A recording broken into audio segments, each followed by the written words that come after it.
Yes, Pastor. My question is this. Is any child or any person that does not reach the age of accountability, do they automatically go to heaven? And what I'm including here is any child, including, of course, some an aborted child, stillborn, a child just any child that's born doesn't reach that age of accountability.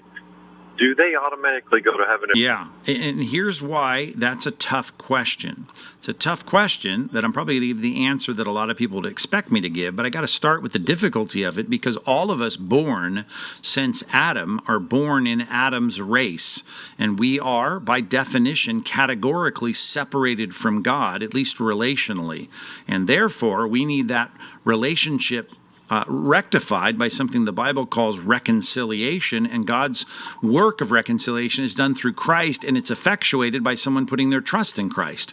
So really what we're asking is, how does that bridge get built? How does that person get reconciled to God if they're incapable of faith? And faith's supposed to be the thing that God works in someone to effectuate this reconciliation of Christ's redemptive work. That's the question, and that's a great question. And it's a hard question because we have to come to the question of, well, what if he didn't do that?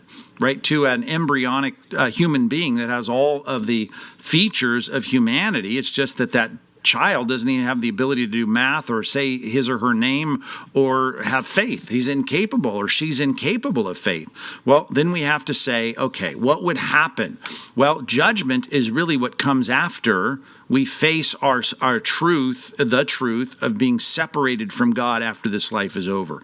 In other words, every person has to stand before God and be judged for the deeds done in the body. Well, what is there to punish if there's no knowledge, right, and no moral capacity to know right from wrong, as the Bible clearly says little children don't have, right? Well, then I'm going to say there's nothing to judge other than the fact you're separated. Well, is God going to close that gap of relational separation and bring children of Adam and daughters of Eve into a relationship with him